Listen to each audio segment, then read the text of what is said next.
سید المرسلین شفیع المذنبین طبیب قلوب الصادقین حبیب الہ العالمین بالقاسم محمد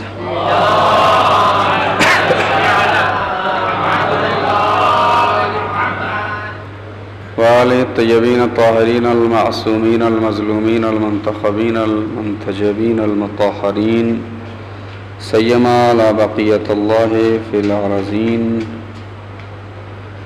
اللهم عجل له الفرج واجعلنا من أعوانه وأنصاره واللعنة الدائمة على أعدائهم ومنكر فضائلهم وغاصب حقوقهم أجمعين أما بعد فقد قال الله تبارك وتعالى وقوله الحق بسم الله الرحمن الرحيم الذين يتبعون الرسول النبي الأمي الذي يجدونه مكتوبا عندهم في التوراة والإنجيل يأمرهم بالمعروف وينهاهم عن المنكر ويحل لهم الطيبات ويحرم عليهم الخبائث ويضع عنهم إصرهم والأغلال التي كانت عليهم فالذين آمنوا به وعزروه ونصروه واتبعوا النور الذي أنزل معه أولئك هم المفلحون. ایک صلوات بھیجئے محمد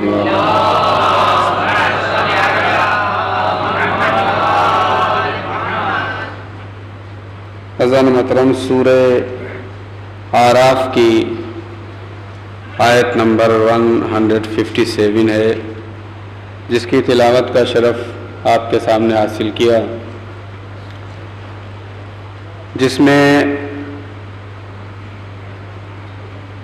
ارشاد ہو رہا ہے. میں اپنے ٹاپک اور موضوع سے ہٹ کے آج آپ کے سامنے گفتگو کر رہا ہوں.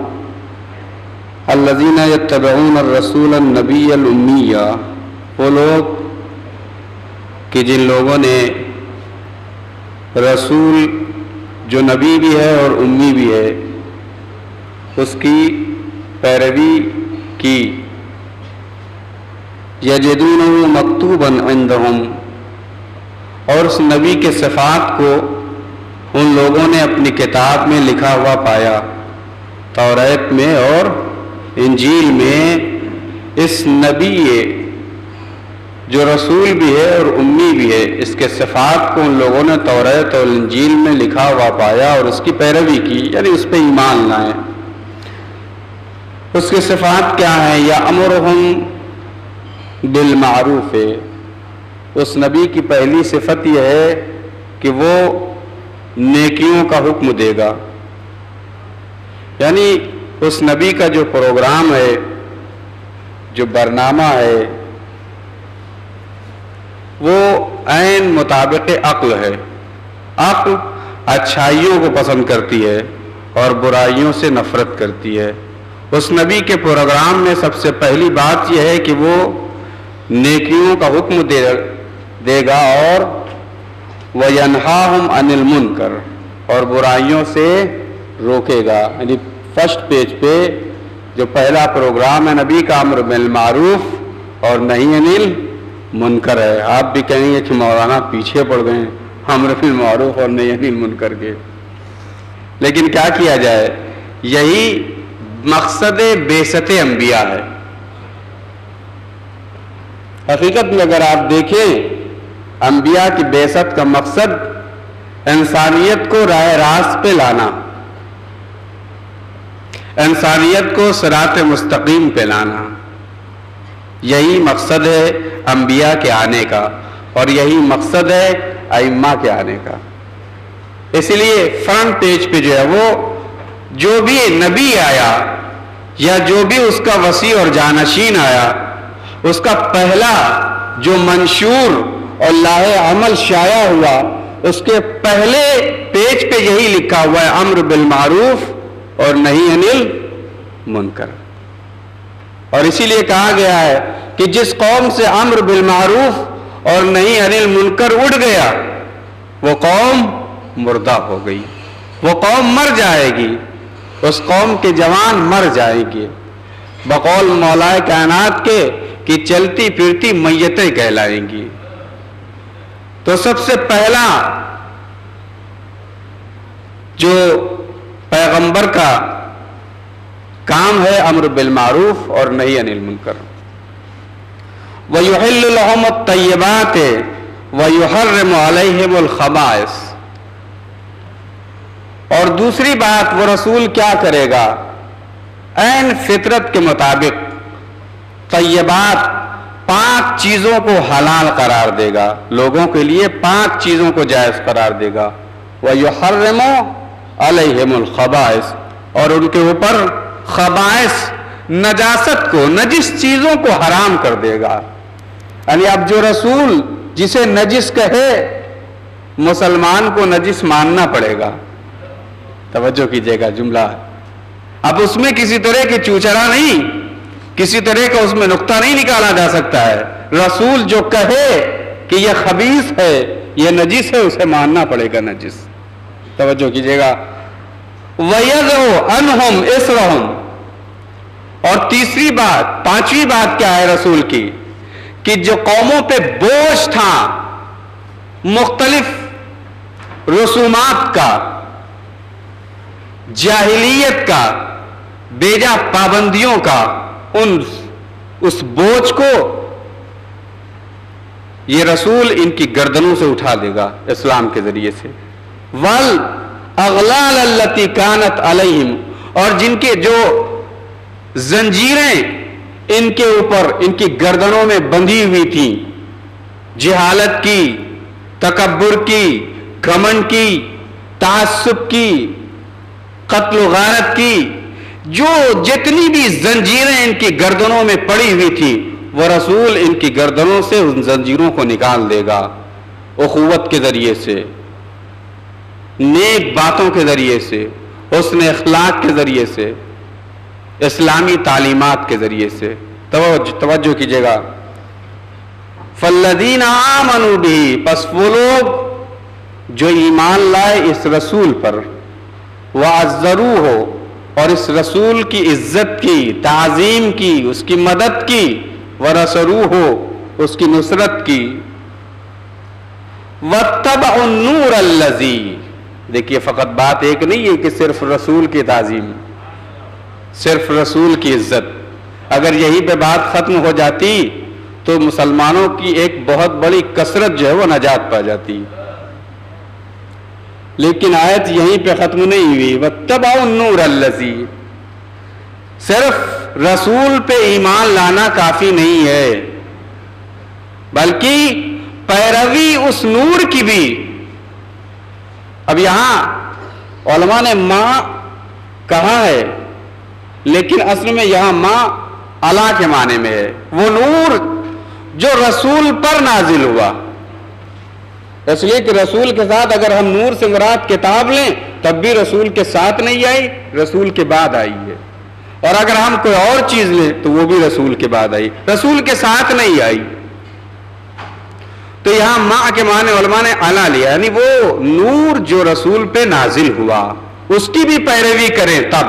یعنی وہ لوگ جو رسول پہ ایمان لائے ہیں اور اس نور کی بھی پیروی کر رہے ہیں. اولئک ھم المفلحون. یہی لوگ کامیاب ہیں، یہی لوگ کامیاب ہیں، فلاح یافتہ ہیں، کامران ہیں. یہی لوگ، یعنی وہ گروہ جو رسول پر بھی ایمان لائے اور رسول کے ساتھ ایک نور پہ بھی ایمان لائے، وہ کامیاب ہے. توجہ کیجئے گا. دو جملوں پہ بحث کرنا ہے اس ٹائم میں. ایک امی ہے اور دوسرے یہی نور ہے. امی کے معنی کیا لیتے ہیں لوگ؟ عام طور سے جو عامہ میں یعنی امت مسلمہ میں، البتہ امت مسلمہ ہم اور آپ بھی ہیں، سبھی امت مسلمہ ہیں، لیکن جو اس وقت رائج ہے ایک کثرت جس کو امت مسلمہ کہا جاتا ہے، اکثریت اس میں امی کے معنی ان پڑھ کے لیے گئے ہیں. یعنی رسول امی تھا، یعنی کچھ پڑھنا لکھنا نہیں جانتا تھا، ان پڑھ تھا معاذ اللہ. اور یہی لفظ امی جب ہمارے پانچویں امام کے پاس ایک صحابی آتا ہے اور آیت کی تلاوت کرتا ہے تو امام اس سے پوچھتے ہیں کہ امی سے تم کیا مراد لیتے ہو، امی سے تم کیا سمجھتے ہو؟ تو مولا امی سے مطلب یہی ہے کہ کچھ پڑھا لکھا نہیں، جاہل، ان پڑھ۔ کہا وہ لوگ کیا مراد لیتے ہیں؟ یعنی دوسرے لوگ جو ہمارے مخالفین ہیں۔ تو اس نے کہا یہی مراد لیتے ہیں، یعنی جو لکھ پڑھ نہ سکتا ہو۔ تو امام نے کہا لعنت ہو ایسے لوگوں پر جو اپنے رسول کو جاہل کہے۔ اور اس کے بعد امام نے وہ آیت پڑھی سورہ جمعہ کی جو آپ روز سنتے ہیں، والذی بعث فی الامیین رسولا منہم یتلو علیہم آیاتہ ویزکیہم ویعلمہم الکتاب والحکمہ۔ امام نے کہا کہ اگر رسول جاہل ہوگا تو تعلیم کتاب و حکمت کیسے دے گا امت کو؟ یہ عجیب فکر ہے کہ ایک طرف یہ بھی کہا جا رہا ہے کہ رسول کتاب اور حکمت کی تعلیم دینے آیا ہے، اور دوسری طرف یہ بھی اعتقاد ہے کہ رسول جاہل ہے، ان پڑھ ہے، کچھ جانتا ہی نہیں ہے۔ تو راوی نے سوال کیا کہ مولا پھر آپ ہی بتائیے۔ کہا یہاں امی سے مراد ام القرا کی طرف منسوب کیا گیا ہے، اس لیے کہ ام القرا مکے کا ایک نام ہے، چونکہ رسول مکے میں پیدا ہوئے اس لیے رسول کو امی کہا گیا ہے۔ ایک صلوات بھیجئے محمد وعلی محمد۔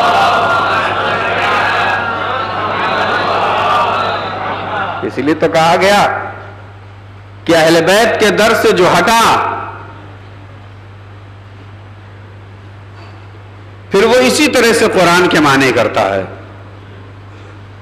اگر اہل بیت کے در سے وابستہ رہے تب قرآن سمجھ میں آئے گا، تب قرآن کے معنی سمجھ میں آئیں گے۔ اور یہ واتبعوا النور الذی، یہاں نور سے مراد کیا ہے؟ عام طور سے جو تفسیروں میں معنی کیا گیا ہے وہ قرآن، کہ یہاں نور سے مراد قرآن مجید ہے، ہمیں اس سے انکار نہیں ہے۔ لیکن ذرا سے آئیے انالیسس کریں۔ دیکھیے عربی میں دو لفظ ہیں، ایک اتباع اور ایک اطاعت، اور شاید میں اس سے پہلے کہیں پڑھ چکا ہوں۔ اتباع کسے کہتے ہیں اور اطاعت کسے کہتے ہیں؟ اتباع عمل کی پیروی کا نام ہے، اور اطاعت قول کی ہوتی ہے۔ توجہ کیجئے گا، اطاعت قول کی ہوتی ہے، اتباع عمل کی ہوتی ہے۔ جب کوئی حکم دیا جائے اور آپ کہیں کہ ہم نے اسے مان لیا تو یہ ہے اطاعت، حکم کی اطاعت۔ لیکن پیروی عمل کی ہوتی، یعنی جیسا ہم کریں ویسا ہی آپ کرتے رہیں، اس کو کہتے ہیں اتباع، اس کو کہتے ہیں پیروی۔ عمل کی اتباع، قول کی اطاعت۔ اور اسی لیے آپ دیکھیں کہ پروردگار عالم نے جہاں جہاں پیغمبر کے ساتھ اپنا نام لیا ہے وہاں اطاعت کا لفظ استعمال کیا ہے، اتباع کا نہیں استعمال کیا ہے۔ آپ قرآن پاک دیکھ لیجئے، جہاں جہاں بھی اللہ نے کہا ہے کہ میری اطاعت کرو اور ساتھ میں رسول کو بھی رکھا ہے تو وہاں پر لفظ اطیعوا آیا ہے، اطیعوا اللہ والرسول، اطاعت کرو رسول کی بھی اور اللہ کی۔ کیوں؟ اس لیے کہ اللہ کوئی ایسی چیز نہیں ہے کہ جس کو دیکھ کے عمل کیا جا سکے۔ اللہ کے حکم کی صرف اطاعت کی جا سکتی ہے، اس کے عمل کی پیروی۔ وہ کوئی جسم نہیں ہے جو ہمیں عمل کر کے دکھلائے۔ اس لیے جہاں جہاں بھی اس نے رسول کے ساتھ اپنا نام لیا ہے وہاں لفظ اطیعوا کہا ہے، لیکن جہاں رسول کا تنہا نام لیا ہے وہاں کہا ہے فاتبعونی، میری پیروی کرو۔ یا جناب ابراہیم کے ذریعے سے کہا ہے کہ من تبعنی فإنہ منی کی۔ کیوں؟ اس لیے کہ یہاں انسان ہے، یہاں سامنے ایک نمونہ ہے، ایگزامپل ہے، یہ جیسے کرے ویسے تم کرو۔ اسی لیے پیغمبر نے فرمایا صلو کما رأیتمونی اصلی، نماز پڑھو جیسے ہم پڑھ رہے ہیں، جیسے ہم کر رہے ہیں۔ اب یہ اور بات ہے، توجہ کیجئے گا، یہ اور بات ہے کہ پیغمبر نے شاید اسی لیے کہا تھا کہ دیکھو جیسے میں پڑھ رہا ہوں ویسے پڑھو۔ شاید جانتے تھے پیغمبر بھی کہ میرے جانے کے بعد بھی نماز بھی بدل دی جائے گی، اور اس کا ثبوت میں آپ کو صحیح بخاری سے دوں گا کہ دو صحابی جب مولا کائنات کوفے میں آئے ہیں تخت خلافت پر، اور جب آپ نے نماز پڑھائی ہے تو دو صحابیوں نے ادھر نماز ختم ہوئی ہے اور مہر تصدیق لگا دی ہے یہ کہہ کے کہ پڑھتے تھے.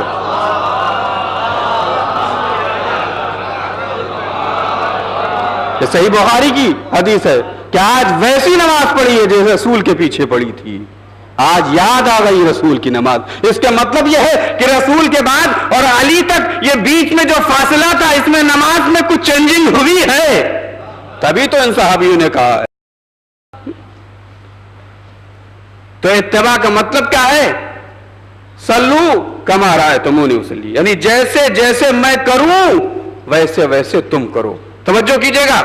اب بات یہاں پہ ہے کہ یہاں نور سے مراد قرآن ہے یا کوئی اور چیز ہے. دیکھیے قرآن بھی عمل کر کے نہیں بتا سکتا ہے. قرآن کی اطاعت ہو سکتی ہے, قرآن کی پیروی نہیں ہو سکتی ہے. لیکن یہاں لفظ ہے وَاتَّبِعُوا النُّورَ الَّذِي, پیروی کرو نور کی. تو اگر قرآن کہا جائے یہاں مراد ہے قرآن, تو قرآن تو ہمیں نماز پڑھ کے نہیں دکھا رہا ہے کہ کیسے نماز پڑھی جائے. قرآن تو ہمیں وضو کر کے نہیں سکھا رہا ہے کہ کیسے وضو کیا جائے. اگر یہ بات ہوتی تو پھر آج امت مسلمہ میں 4 مصلے نہ ہوتے, آج وضو میں فرق نہ ہوتا, آج دوسرے احکام اسلامی میں جو اختلافات نہ ہوتے. یہ اختلافات خود بتلا رہے ہیں کہ قرآن ناکافی ہے. اتباع کی منزل میں قرآن کام نہیں دے سکتا ہے, صرف اطاعت کی منزل تک قرآن ہے. اور اسی لیے رسول نے کہا تھا کہ دیکھو میں تمہیں 2 چیزیں چھوڑے جا رہا ہوں, ایک اطاعت کی منزل میں ہے اور اطاعت کے بعد جب عملی نمونہ ہوگا اتباع کی منزل آئے گی تو میرے اہل بیت ہیں. محمد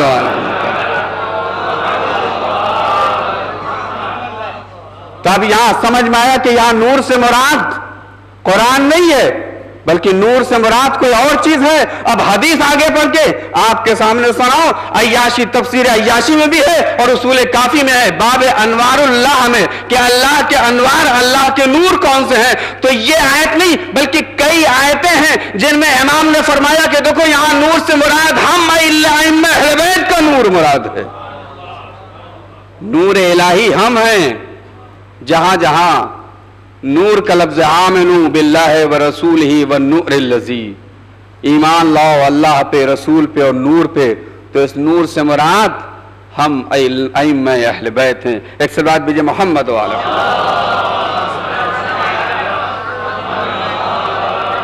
اور حدیث میں یہ جملہ ہے, ائمہ کا نام تو بعد میں آیا, پہلے آیا کہ اس نور سے مراد علی ابن ابی طالب ہیں.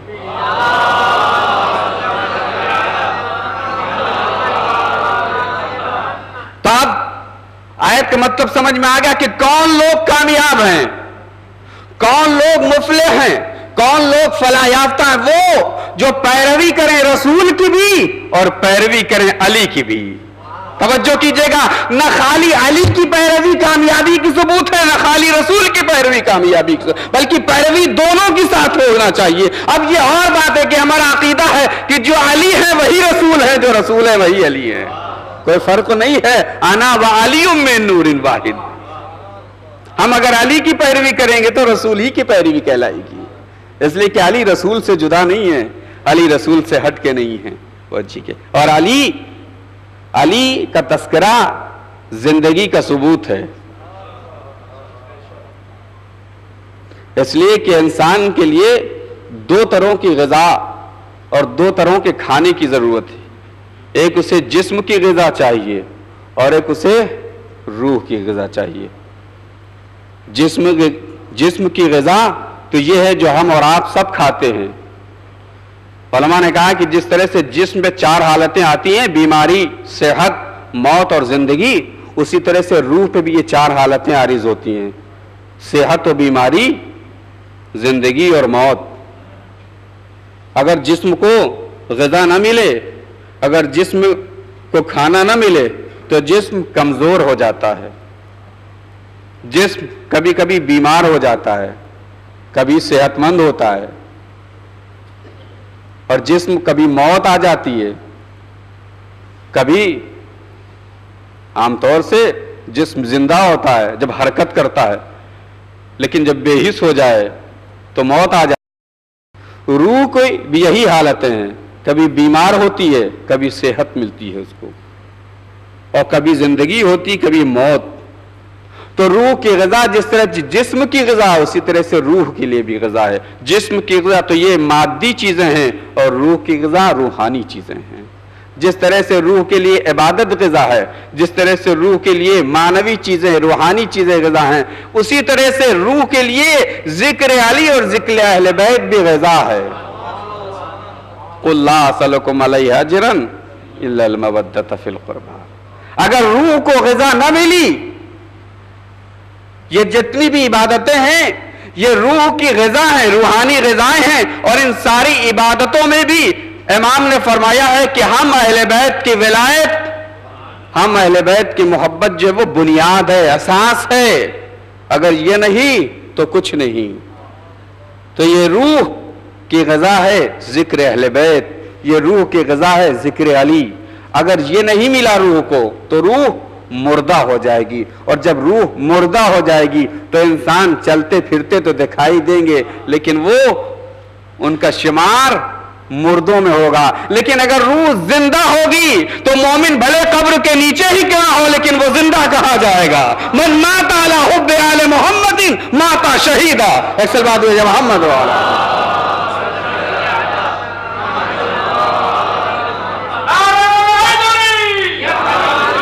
کہا ہے کہ جو آل محمد کی موت پہ مرے گا وہ شہید ہے. اس لیے کہ اس کی روح زندہ ہے, مردہ نہیں ہے.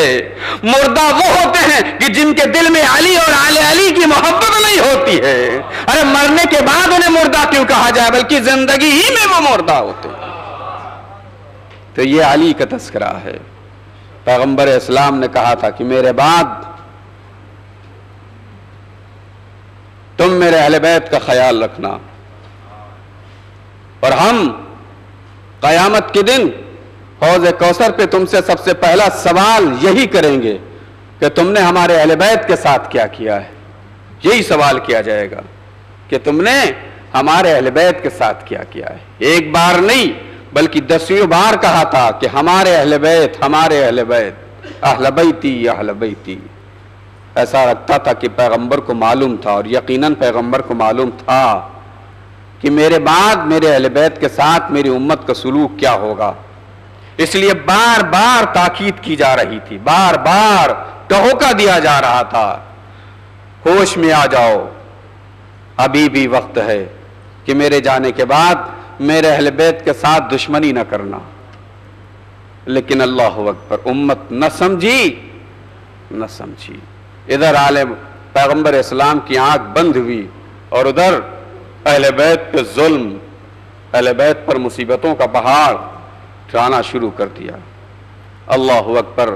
آپ سوچئے کلیجہ پھٹ جاتا ہے جب ان مصائب کو سنتے ہیں اور پڑھتے ہیں. بخدا وہ در کہ جس در پہ 3 مہینے تک آ کے جبریل سلام کریں السلام علیکم یا اہل بیت النبوہ, اور وہ در بعد وفات رسول, یہ اس کی صورتحال ہو کہ اس در پہ لکڑیاں لائی جائیں اور آگ لائی جائے.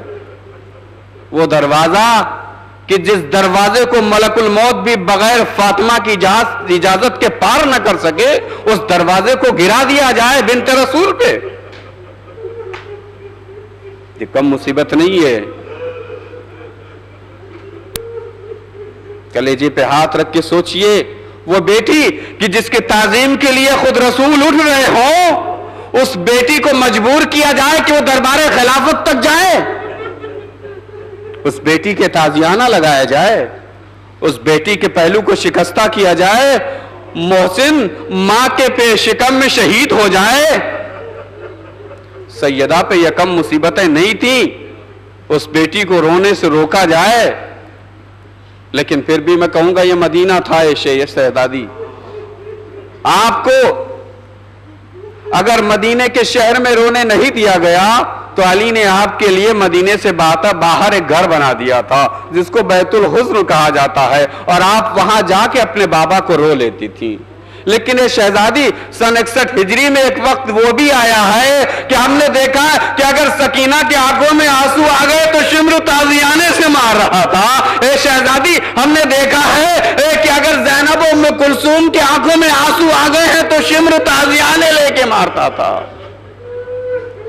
اے شہزادی ابھی تو گھر کے دروازے کو گرایا گیا تھا، لیکن ایک وقت وہ بھی آیا جب خیموں میں آگ لگائی گئی۔ اے شہزادی ابھی تو صرف پسلیاں زخمی ہوئی تھی، لیکن ایک شہزادی ایک وقت وہ بھی آیا ہے کہ جب آپ کی 4 سالہ پوتی سکینہ جس کی پوری پشت تازیانوں سے زخمی ہو گئی تھی، اور یہی وجہ ہے کہ جب قید خانے شام میں نہانے غسل دینے کے لیے غسالہ آئی ہے اور کپڑا ہٹا رہی تھی تو یہ کہہ کے رکھ دیا میت کو کہ اے بی بی کیا اس بیٹی کے کوئی بیماری تھی، کوئی مرض تھا؟ زینب تڑپ گئی، کہا اے غسالہ یہ نہ کہو کہ میری سکینہ کو کوئی مرض تھا، نہیں بلکہ اتنے تازیانے مارے ہیں شمنے کہ پیٹ زخمی ہو گئی ہے۔ وَسَيَعْلَمُ الَّذِينَ ظَلَمُوا أَيَّ مُنقَلِبٍ۔ پالنے والے تجھے واسطہ ہے محمد و آل محمد کا، معبود تجھے واسطہ ہے اہل بیت کی عظمت و ذلالت کا، معبود تجھے واسطہ ہے امام زمانہ کا، معبود ہماری اس عبادت کو قبول فرما، ہمارے مرحومین کے گناہوں کو بخش دے، ان کو جوار رحمت میں جگہ عنایت فرما۔ پالنے والے ان مرحومین کو بخش دے جو کل تک پچھلے سال ہمارے ساتھ ان عبادتوں میں شریک تھے، خاص کر مرحوم عالم نجف، مرحوم مسلم جیوراج اور تمام مومنین اور مومنات جو پچھلے سال ہمارے ساتھ تھے لیکن آج وہ ہمارے درمیان میں نہیں ہیں۔ پالنے والے ان کے درجات کو بلند فرما، پالنے والے ان کے گناہوں کو بخش دے، ہمارے والدین کے گناہوں کو بخش دے، پالنے والے مومنین اور مومنات جو حاجت مند ان کی حاجتوں کو پوری کر دے، جو بیمار انہیں شفا کامل عطا فرما، جو پریشان ان کی پریشانیوں کو دور کر دے۔ پالنے والے امام زمانہ کو ہم سے راضی اور خوشنود فرما، تمام مومنین و مومنات جہاں جہاں بھی ہیں دنیا میں ان کی حفاظت فرما، پرچم اسلام کو بلند فرما، جمہوری اسلامی ایران کی حفاظت فرما، علماء کرام کی حفاظت فرما، امام زمانہ کے ظہور میں تعجیل فرما۔